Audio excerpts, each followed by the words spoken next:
శ్రీశైలం ప్రముఖ శైవ క్షేత్రం. శైవ క్షేత్రాల్లో తలమానికం శ్రీశైలం.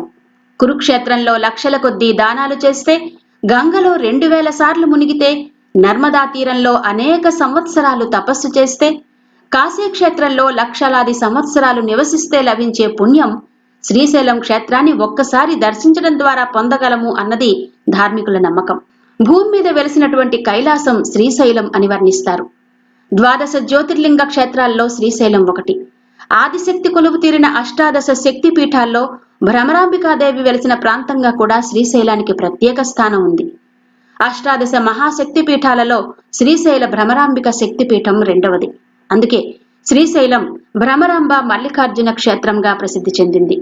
దక్షిణ భారతదేశంలోని అతి ప్రాచీన శైవ క్షేత్రాల్లో ఒకటైన శ్రీశైలాన్ని సిరిగిరి, శ్రీగిరి, శ్రీపర్వతం, శ్రీనగరం అని కూడా పిలుస్తూ ఉంటారు.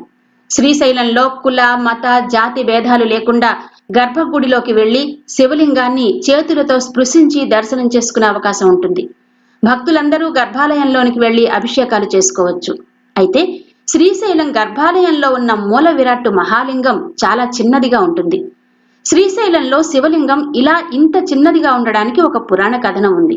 త్రేతాయుగంలో రావణాసురుణ్ణి వధించిన తరువాత తనకు సంక్రమించిన బ్రహ్మహత్య దోషం పోగొట్టుకోవడానికి శ్రీరాముడు రామేశ్వరంలో శివలింగ ప్రతిష్ఠ చేసి మిగిలిన పాప ప్రక్షాళనార్థమై నారదుడి యొక్క సలహా మీద శివ దర్శనానికి బయలుదేరతాడు.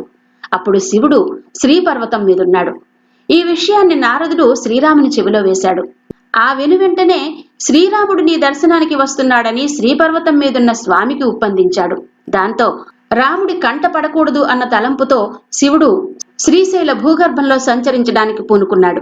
అప్పటికే శ్రీశైల శిబిరాన్ని చేరిన శ్రీరాముడు అక్కడి నుంచి శివుణ్ణి దర్శించాడు. అయితే లింగ రూపాన్ని ధరించిన శివుడు భూగర్భంలో కలిసిపోగా మిగిలిన లింగమే ప్రస్తుతం అశేష భక్తుల సేవలందుకుంటున్న మల్లికార్జున లింగం అని చెప్తారు. అందుకే శ్రీశైలంలో శివలింగం అంత చిన్నదిగా ఉంటుంది అన్నది ఒక కథనం.